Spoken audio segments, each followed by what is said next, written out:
Olá! Nova reserva de água do sistema Cantareira é encontrada. O MEC e faculdades particulares discutem novas regras para o uso do FIES. Estados Unidos confirma a morte de norte-americana que fazia trabalho humanitário na Síria. E a Câmara dos Deputados instala a comissão especial que vai analisar a reforma política. Estas, outras notícias e os meus comentários você acompanha agora no Fato Brasil.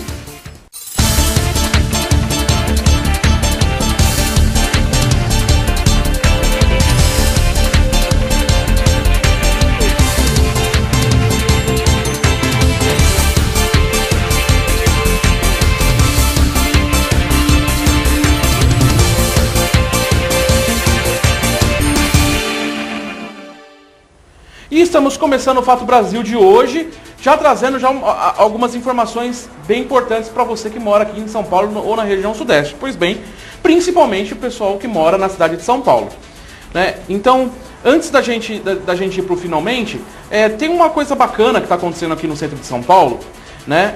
Onde essa crise de água está virando tema para manifestações artísticas e tem algumas polêmicas rolando aí. Vamos ver o VT e entender, olha só. O grafite retrata um tema atual, a crise da água. E os assuntos são vários nos mais de 5 quilômetros do maior museu de grafite a céu aberto da América Latina. O trabalho de 200 artistas está ao longo da 23 de maio, avenida de grande movimento que liga as zonas norte e sul da capital paulista. Parte do mural da 23 são esses painéis aqui nos arcos da Praça dos Artesãos Calabreses, conhecidos como Arcos do Jânio. Nesse trecho, a intervenção tem causado polêmica por ter sido feita num patrimônio histórico. A construção da década de 1920 servia de passagem para os bondes. A pintura atual foi autorizada pelo Conselho Municipal de Preservação. Mas, para o professor da Faculdade de Arquitetura e Urbanismo da USP, Carlos Fagin, o grafite descaracteriza o patrimônio histórico. A cidade de São Paulo é um suporte de importância mundial para grafites. Isso é reconhecido por mim e pelo mundo todo. O fato é que esses grafites também precisam ser feitos em lugares adequados e não se sobreporem a objetos que já têm um valor próprio. O artista Enivo já teve 30 grafites apagados na mesma avenida, antes do convite para integrar o novo mural. Ele diz que a cidade já deveria ter superado a discussão. Poder despertar, pelo menos por alguns segundos, né, para o presente, para o momento, para as cores, e esquecer um pouco do ontem, esquecer do amanhã, esquecer desse trânsito, né, e deleitar-se um pouco com a arte. A gente está rompendo as grades, rompendo os muros com arte. Pois é, o que eu digo é o seguinte, o cara aí tá reclamando do patrimônio histórico, né, que o cara passou a tinta. Eu acho que ficou bom assim, por uma expressão artística. Não vi aonde que isso danificou o patrimônio histórico. Eu acho melhor pintado com grafite do que ficar abandonado as moscas cheias de papel com anúncio de garota de programa e garoto de programa. É a minha opinião. Não sei se você anda aqui no centro, mas quando esses tais patrimônios históricos estão sempre pichados e tal, eu prefiro que seja pintado desse jeito, porque pelo menos tá apresentável, né? Bom, mas é a minha opinião, né? Pois bem, e já que nós estamos falando da crise de água, que foi o motivo dessa manifestação cultural, olha só, a nova reserva de água do sistema Cantareira é encontrada. Pois é, de acordo com a Folha de São Paulo, o governo encontrou uma nova reserva de água abaixo do nível atual da captação do sistema Cantareira, que abastece 6,2 milhões de pessoas aqui na Grande São Paulo, né? Essa nova porção d'água é em área de difícil acesso e de uma das represas que compõem o sistema. Poderá representar uma quarta cota do chamado volume morto, reserva de água do fundo dos reservatórios, abaixo do nível original de captação. Segundo o que a Folha apurou, técnicos da empresa estatal de água, a Sabesp, ainda realizam estudos topográficos para saber se será possível captar a água da reserva. Será possível sim. O que eu tenho para dizer sobre isso? Acerca desse negócio aí. Aliás, desde que eu voltei aqui com o programa, eu tenho criticado veementemente o governo estadual acerca dessa crise hídrica aqui em São Paulo, né? E de repente, como num passe de mágica, brotou um quarto volume morto. Porque o primeiro já acabou, o segundo já está quase no fim, o terceiro já estão querendo usar, e agora brotou um quarto. Pois eu vou dizer uma coisa, meu amigo, vai brotar o quinto, o sexto, o sétimo, o oitavo. Pois bem, né, não estou falando aqui que é para você não economizar, não estou falando aqui para desperdiçar, não estou indo contra a questão da economia, porque eu acredito que nós temos que economizar água, independente de crise hídrica ou não. Porque a água doce e potável no nosso planeta é um bem limitado, em que nós brasileiros estamos acostumados a exagerar de uma maneira assim incrível. A questão não é essa, sabe? O que acontece é que o governo, como eu já disse aqui, tem se mostrado muito incompetente em relação a esse tipo a essa situação.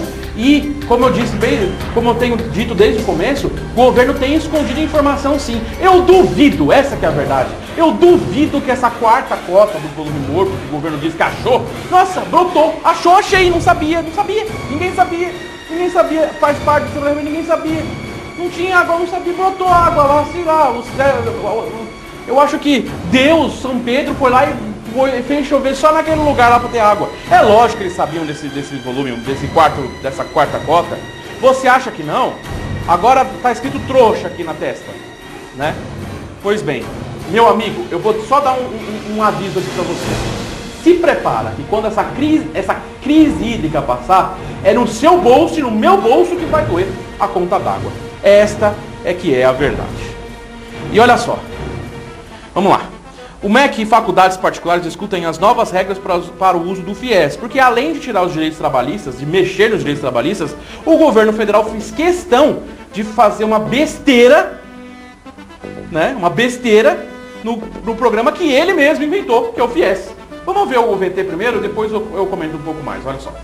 Para o MEC, as mudanças não dificultam o acesso ao FIES, já que dos mais de 6 milhões de candidatos que fizeram o Enem em 2014, quase 5 milhões alcançaram a pontuação. As universidades alegam que foram pegas de surpresa e já calculam os impactos. Os professores precisam ser demitidos e nós não teremos alunos para podermos atender o Plano Nacional de Educação que coloca percentuais de universitários nas instituições. Nós temos estudantes ou jovens ou pessoas querendo entrar no ensino superior, com qualidade. Não há problema de demanda. O que nós temos agora é conciliar a oferta com a demanda. Tem uma busca, né, do governo, da sociedade, das instituições pela qualidade. Então nós não podemos abrir mão da qualidade. Qualquer discussão nossa tem que ser feita no controle da qualidade. A renovação dos contratos antigos do FIES também preocupa as instituições de ensino e os próprios estudantes. Só as faculdades que reajustaram as matrículas em até 4,5% estão conseguindo fazer o aditamento no sistema do MEC. Já os estudantes das instituições com aumentos acima desse percentual não puderam renovar os financiamentos. Segundo a associação que representa as faculdades, a média de reajustes para este ano foi de 10%. O resultado disso é o atraso no recebimento dos repasses que o governo teria de fazer para as faculdades. Pois bem, né? Como você pode ver aí, muitas pessoas contra, aliás, principalmente as faculdades particulares, porque vai reduzir o número de alunos, aquela coisa toda. Sabe, eu não entendo por que o governo federal foi mexer no FIES. Como eu também não entendo por que foi mexer nos direitos trabalhistas. Sabe, eu não entendo isso. Eu já disse aqui no programa da semana passada que poxa, quer economizar? Economiza no salário dos políticos. Não, mas vai mexer onde ajuda a população. Agora, o que era a bandeira dos governos do PT, que era o quê? Trazer as pessoas para a universidade, já era. Ou você acha que tem gente que vai ter condição? Ou você acha que uma pessoa que estuda em escola pública vai ter condição de alcançar os 410 pontos, né, produção? Não me recordo agora exatamente, mas 410 pontos aí para conseguir o FIES. Que por acaso o FIES não é nada de graça não, é um financiamento que o aluno paga depois. É um financiamento. Então eu acho que não deveria ter tido essa regra não, eu não concordo. Não, Vitor, é que é para ter mais critério, não sei mais o quê, que não sei mais o que lá, que se dane o critério, ora. Não é dado, é empréstimo. E empréstimo um dia vai ser pago. Ora, agora é para dificultar mais. É engraçado, né? O governo não facilita em nada. O que parece que vai facilitar, ele dificulta, né? Como diz o pessoal do interior, se não melhorar, pioreia. E pioreia mesmo, né? Isso tá nos nervos com esse governo. A gente vai continuar acompanhando essa situação. E você, tá com dificuldade de conseguir um financiamento no FIES? Qualquer dificuldade você pode entrar em contato com a gente. Durante todo o programa passando aí a maneira de você entrar em contato com a gente. E vamos agora para um giro nacional, onde no Paraná quase 1 milhão de estudantes estão sem aula, já que estamos falando de educação, entre outras notícias do Brasil. Vamos lá. Em Curitiba, milhares de profissionais fizeram uma manifestação hoje pela manhã em frente à Assembleia Legislativa. Os professores são contra um pacote de medidas do governo do estado e reivindicam o pagamento de benefícios atrasados. Em Salvador, na Vila Militar dos Debenzeiros, mais de 150 policiais participaram de um treinamento para reforço da segurança durante o carnaval. O grupo aprende técnicas de imobilização, de defesa pessoal e do uso de armas não letais. Os alunos são preparados para atuar na área de Ondina, considerada de grande complexidade pela PM devido à alta incidência de assaltos. Na região metropolitana de Vitória, continua a greve de motoristas e trocadores, que começou na segunda-feira. Mas graças a uma determinação da Justiça, 70% dos ônibus voltaram a rodar no horário de pico e 40% no restante do dia. Os trabalhadores reivindicam mudanças no plano de saúde. Pois é, a situação é complicada, né, no nosso país. Eu espero que realmente essa greve aí acabe e tudo mais, e também aí no Espírito Santo, os ônibus aí por causa de plano de saúde. Um fato é que o nosso país, e lógico, a polícia aí tem um efetivo maior aí da polícia para o carnaval, isso não faz mais que obrigação. Mas a questão toda o nosso país é que, assim, o governo está tudo bom, mas o nosso país está entregue à própria sorte. Você que mora, você que é trabalhador, acorda cedo, vai trabalhar todo dia, está vendo como é a situação. Está cada vez mais difícil. E aí, naturalmente, que nós vamos ver muitas greves esse ano, muitas manifestações esse ano. Porque realmente esse ano que vai estourar a bomba do que nós gastamos na Copa do Mundo. É esse ano que nós vamos colher o fruto da incompetência da crise hídrica em São Paulo. E também no Rio, no Espírito Santo, em Minas Gerais e em outras regiões. É esse ano que nós vamos ver o resultado de uma eleição como foi a eleição passada. Onde novamente nós, o povo, deixamos os mesmos no poder. É esse ano que a gente vai... fica daquele jeito. E veja a seguir aqui no Fato Brasil, a manifestação fecha a ponte Rio-Niterói e condiciona o trânsito nas duas cidades. Estados Unidos confirma a morte de norte-americana que fazia trabalho humanitário na Síria. E a Câmara dos Deputados instala a comissão especial que vai analisar a reforma política. Não sai daí, eu já volto, é rápido. Não sai daí.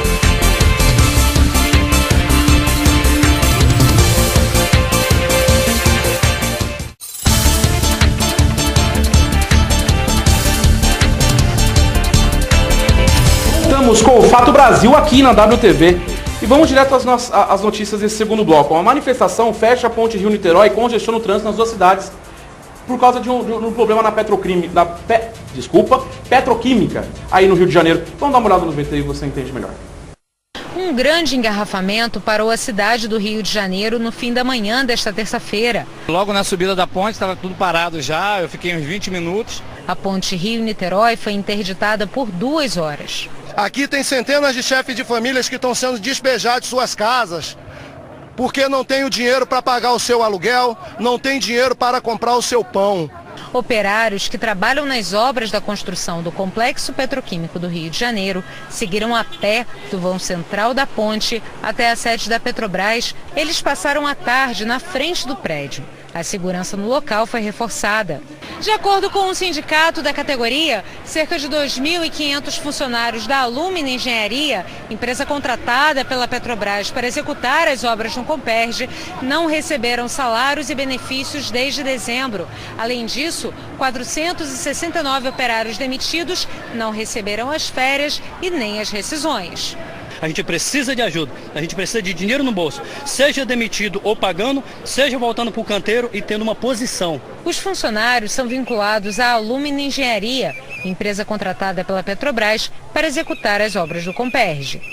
Pois é, a situação alarmante. Para você ver, eu acabei de falar no bloco anterior, que esse ano a gente vai ver muita greve, muita manifestação. Por quê? Porque o trabalhador está saturado, a população brasileira está saturada. E isso aí que aconteceu em Niterói, no Rio de Janeiro, aí na ponte e tudo mais, isso aí é só o começo do que vai acontecer esse ano, se nós, nossos representantes, não nos representarmos lá. E se o governo criar essa vergonha na cara. Essa que é a verdade. Olha, eu tenho algumas impressões do que vai acontecer esse ano e eu acredito veementemente que nós vamos ter grandes mudanças esse ano. Se não tiver, esse país vai pro buraco. Não é possível. Porque não é possível que pior... Aliás, eu não vou falar que não pode piorar mais, porque toda vez que eu falo que não pode piorar mais, piora. É engraçado. Vamos agora para o nosso giro internacional, onde, entre as notícias, os Estados Unidos confirma a morte da norte-americana que fazia trabalho humanitário da Síria. Roda. O secretário de imprensa da Casa Branca, Josh Earnest, disse que os serviços de inteligência confirmaram a morte de Kayla Miller, capturada em 2013. Na semana passada, o Estado Islâmico afirmou que a mulher foi morta durante bombardeios contra o grupo feitos por aviões jordanianos. A Casa Branca disse que não tem informações sobre a causa da morte. A Suprema Corte da Malásia condenou o líder oposicionista Anwar Ibrahim a 5 anos de prisão por sodomia. Ele foi acusado de manter relações sexuais com um assistente. Ibrahim foi levado diretamente para a cadeia. Na cidade de Kramatorsk, na Ucrânia, foguetes atingiram o quartel-general das forças do governo, além de áreas residenciais vizinhas. Pelo menos 7 pessoas morreram. Os conflitos se intensificaram às vésperas da reunião que vai discutir um novo plano de paz apresentado pela Alemanha e pela França. Pelo menos 29 imigrantes ilegais morreram de frio quando estavam à deriva perto da Líbia. As mortes aconteceram durante o trajeto de barco até a ilha de Lampedusa, na Itália, em meio a ventos fortes e temperaturas abaixo de zero. O ex-chefe do FMI, Strauss-Kahn, prestou depoimento em um tribunal do norte da França sobre as orgias que teria promovido entre os anos de 2008 e 2010. Ele diz que não sabia que prostitutas participavam de festas e negou ter agenciado mulheres para fazer sexo. Strauss-Kahn foi recebido na porta do tribunal por ativistas do grupo Femen. A polícia interrompeu. Pois é, complicada a situação, né? Bom, vamos lá. 1.500 famílias foram retiradas de um terreno particular em Guarulhos. E para variar, teve bala de borracha e bomba para tudo quanto é canto. Porque afinal, é o que o governo sabe fazer quando as pessoas não têm para onde ir, né? De vez ter um planejamento e tudo mais. Bom, vamos acompanhar o VT e depois eu comento, olha só. Roberto, Conceição, Lucas. Os nomes escritos nos barracos são de pessoas que ocupavam um terreno no Parque Primavera, em Guarulhos. Um dos moradores, Lucas, estava de mudança hoje de manhã, depois que a polícia cumpriu uma reintegração de posse determinada pela Justiça. Ele, a mulher que está grávida e os 2 filhos viviam aqui há 1 ano e 7 meses. Agora de manhã cedo foi bomba para todo lado, jogando tiro de bala de borracha. A gente tudo se escondendo, com o nosso filho chorando com medo. Moradores colocaram fogo em barracos logo depois de deixá-los. Um deficiente físico se locomovia com dificuldade pelo terreno. Próximo dali, a polícia jogou bombas e houve correria.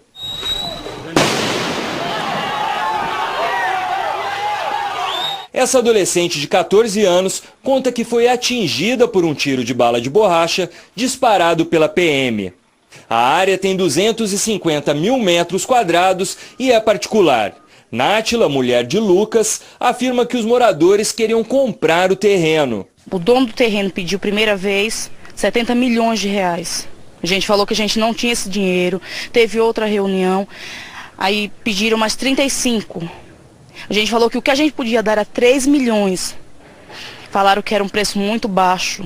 A Eide ficou sabendo ontem sobre a reintegração de posse. Ela diz que não teve tempo de retirar suas coisas de casa. E aqui do lado de fora do barraco da Eide estão os móveis e eletrodomésticos, o armário, a geladeira, o fogão.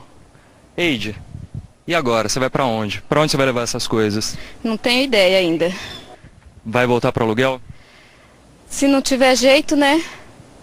Vai ter que se apertar e ir para o aluguel. Além de brasileiros, centenas de imigrantes também moravam na ocupação. A Polícia Federal foi lá para ver se os estrangeiros estão legalizados. Joel veio da Bolívia há 18 anos e trabalha como costureiro. Não é boliviano só, tem paraguaio, tem peruano, tem de todo lado, mas com todo o documento legalizado. O que eu posso dizer acerca disso? Problema com a habitação. Tanto terreno baldio, tanto prédio abandonado, e o que acontece? Acontece isso, essas reintegrações de posses. Você viu que eles estavam querendo comprar o terreno, mas mesmo assim o dono não queria, porque ele quer grana. Agora, eu pergunto, Na hora de comprar o terreno e deixar abandonado, ele soube deixar, né? As pessoas invadiram porque precisam de casa, porque as pessoas precisam de moradia, né? A gente precisa de uma solução urgente para a habitação no nosso país.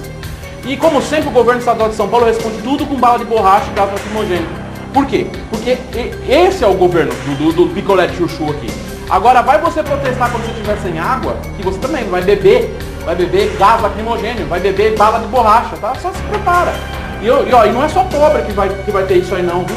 Que a hora que o povo revoltar, vai ficar todo mundo sem água, aí você vai ver o que é esse governo que você, paulistano, que nós, paulistanos, elegemos em primeiro turno. Eu avisei aqui, tira esse cara, tira todo mundo do poder, tira Dilma, tira Alckmin, a gente tinha que ter tirado todo mundo do poder, colocado pessoas novas, mas não, nós preferimos manter os mesmos.